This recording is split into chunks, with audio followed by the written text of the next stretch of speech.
How to redeem promo codes on Roblox. Now there are two ways on redeeming that specific code.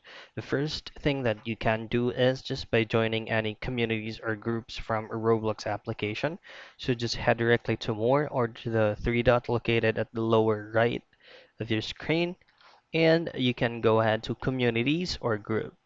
Now, the most convenient method of redeeming the code is just by pulling up any web browser from your device. So let's say, for example, I'm going to be using Google Chrome and just head directly to your search bar. Now, from your search bar, just type in roblox.com/redeem. Now tap on continue.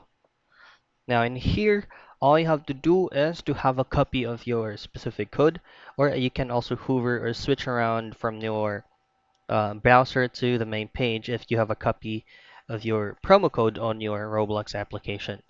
Now once you do, you just have to enter it here under code, enter your promotional code, and just tick this box right here, and just go ahead and directly tap on redeem.